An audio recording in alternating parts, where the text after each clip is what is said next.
Assalamualaikum warahmatullahi wabarakatuh. Hello, Miss student. How are you doing? I hope that all of you are doing fine. Okay, welcome back to my English class. Still with me, Miss Es. And today, I would like to explain about passive voice. Do you still remember what is passive voice? Yeah, great job. Passive voice adalah kalimat pasif. But if you forget it, let me remind you again. Before we'll continue, let's open by reading Basmalah together. Bismillahirrahmanirrahim. Well,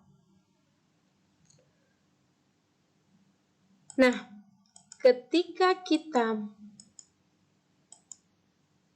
mengingat apa itu kalimat pasif, tentu kita sangat familiar dengan apa itu kalimat aktif. Dalam pelajaran bahasa Indonesia, juga kita mengenal apa itu kalimat aktif dan kalimat pasif. Jadi, di bahasa Inggris pun sama, memiliki active voice and passive voice. Mari kita lihat ciri-ciri dari kalimat aktif dan juga kalimat pasif. Kalimat aktif itu subjek lebih penting dan paling sering dikenai kegiatan. Di sini kalimat aktif itu mempunyai makna me sama be. Contohnya mengaji, menjelaskan, bertelur, dan juga berenang. That is active voice. How about passive voice? Sedangkan kalimat pasif itu kalimat yang subjek atau pelakunya itu menerima suatu kegiatan atau sebagai pelaku utama. Di kalimat pasif digunakan jika subjek atau pelaku tidak begitu penting. Dan di kalimat pasif itu mempunyai makna di sama ter, dimakan, ditendang, terbuang, dan lain sebagainya. Jadi kalimat pasif atau passive voice itu adalah kalimat yang subjeknya menerima pekerjaan. Dalam bahasa Inggris, di kalimat passive voice itu kita pakai pattern to be plus V3 atau verb ketiga. Selalu menggunakan verb 3 untuk semua tenses. Yang berubah itu di to be-nya. Jadi passive voice itu rumusnya kita pakai to be diikuti V3. To be-nya tergantung dari tenses kalimat tersebut. Jika kalimatnya itu tensesnya present, simple present, maka kita pakai to be is, am, are. Kalau kalimatnya itu tensesnya simple past, bentuk past, maka kita pakai to be, was, were. Adapun continuous, kita pakai to be, being. Dan jika kalimatnya itu berupa kalimat perfect, baik itu present perfect, present perfect continuous, kita butuh yang namanya to be, been. Dan yang terakhir, ketika tenses dalam kalimat itu berupa simple future atau dalam kalimat itu ada modal, maka kita pakai to be berupa be.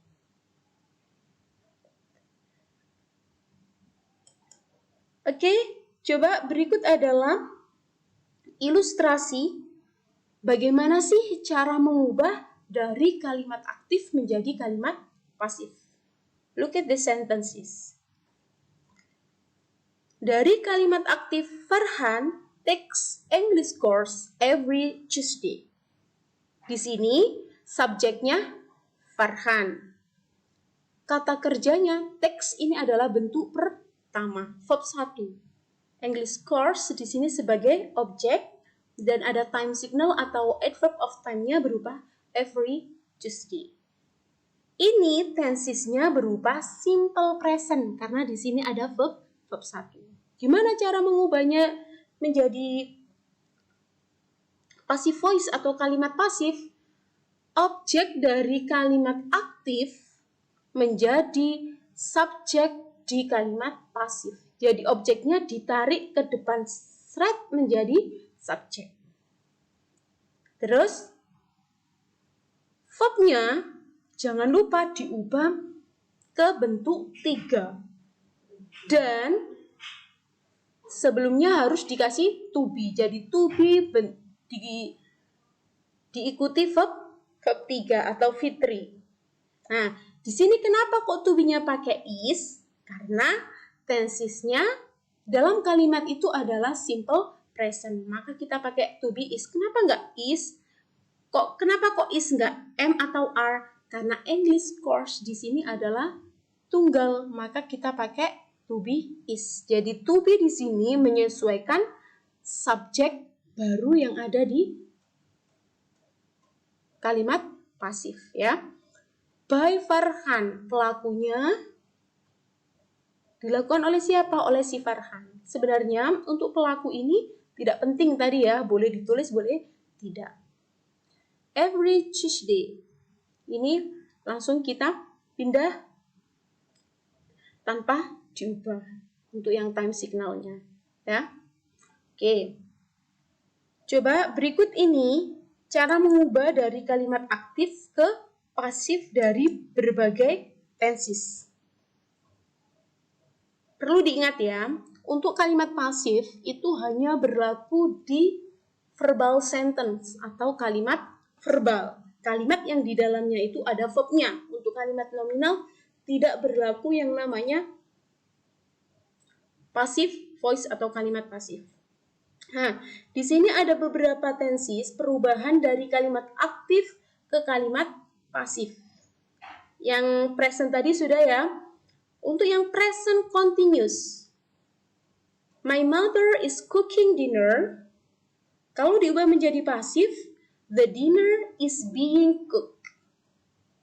Nah, coba dilihat di sini sudah dikasih buis tanda hijau. Kenapa kok dikasih buis warna hijau? Warna hijau di sini fungsinya adalah yang harus kita perhatikan tapi tidak perlu kita rubah. Jadi yang hijau ini, warna hijau ini tidak perlu kita ubah. Yang perlu kita ubah hanya yang warna merah. Berupa apa ini? Ini adalah verbnya. Ya. My mother is cooking dinner. Kalau diubah ke pasif, objeknya mana? Dinner. The dinner is-nya tetap ya, yang warna hijau. The dinner is being cooked. Being ini sebagai ganti verb ing. Cooking itu jadi being dan diikuti oleh verb 3. Oke. Untuk yang present perfect, my mother has cooked dinner. The dinner has been cooked. Has di sini tetap ya. Been-nya ini pengganti dari verb 3 di sini. Nah, baru di sini kita pakai V3. Begitu juga untuk simple past. Past continuous. Ya, perhatikan di warna hijau, tapi warna hijau yang sudah dikasih garis warna hijau ini tidak perlu diubah. Yang perlu diubah itu adalah di warna merah, yaitu sebagai kata kerjanya. Well, artinya apa? My mother must cook dinner. Ibu saya memasak untuk makan malam. The dinner must be cooked. Makan malam harus dimasak oleh my mother. Seperti itu ya. Dari sini get the point. Oke, good. Di sini Bu Is ada example, ada contoh cara mengubah active into passive dan passive into active. Di sini Bu Is kalimat pertama, they cancelled all flight today. Kalau diganti menjadi pasif, diubah menjadi pasif, objeknya all flight di sini kita jadikan subject. All flight were cancelled. Kenapa Bu? Kok ini pakai to be were? Kok nggak pakai to be is MR atau being dan lain sebagainya? Karena di sini adalah cancel. Cancel di sini adalah verb 2. Verb 2 itu adalah kalimat yang berupa tenses simple past. Maka kita pakai to be bentuk past. Apa tadi? Was sama were. Kenapa di sini kok pakai were? Karena di sini subjeknya jamak. Seumpamanya flight saja, maka kita pakai was. Ya. By them. Oleh mereka. They di sini kalau menjadi objek pronoun, they berubah menjadi them. Seumpama nggak pakai by them, all flight were cancelled today, it's okay. Itu sudah benar ya. Ini dikasih Bu Is untuk tahu stepnya saja. Ya. Adapun how to change passive voice into active voice atau active sentence. Contoh kalimat kedua, the bookstore has been closed by her since Monday. Kalau diubah menjadi kalimat aktif, her di sini adalah nyanya perempuan. Kalau dia perempuan dalam bahasa Inggris, kalau jadi subjek, pronounnya berupa she. She has closed. Binnya kita hilangkan, karena ini adalah kalimat aktif. Has closed the bookstore.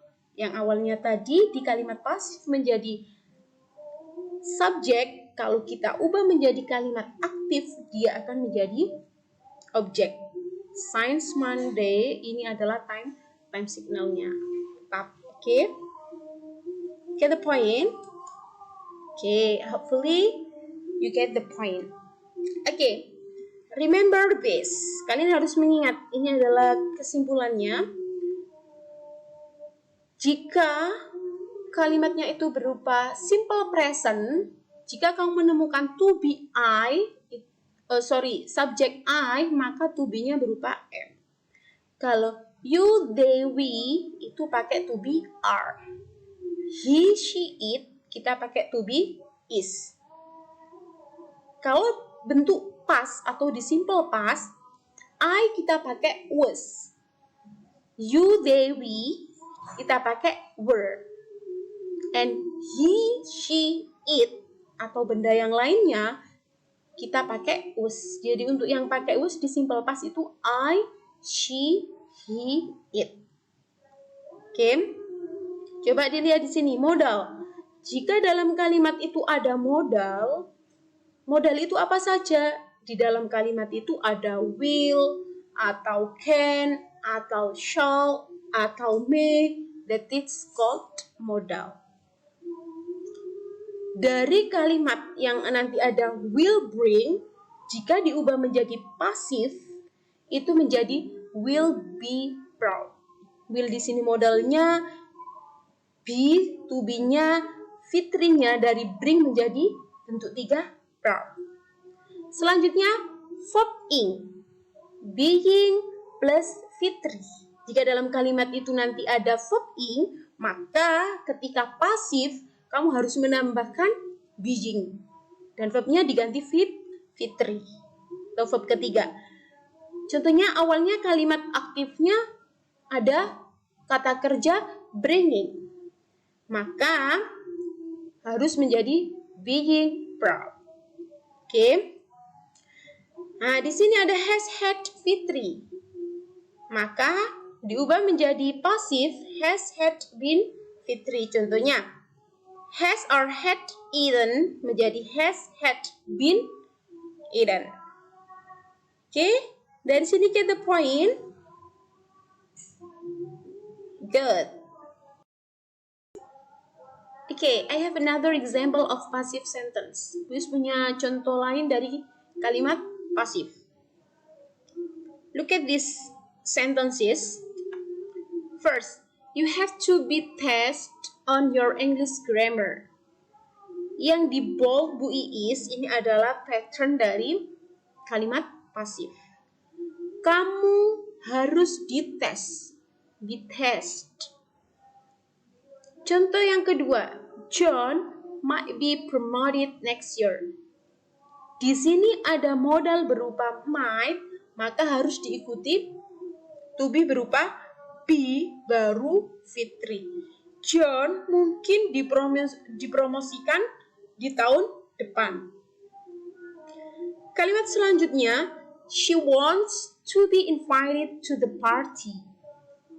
Dia ingin diundang, be invited mempunyai makna diundang untuk datang ke pesta. I expect to be surprised on my birthday.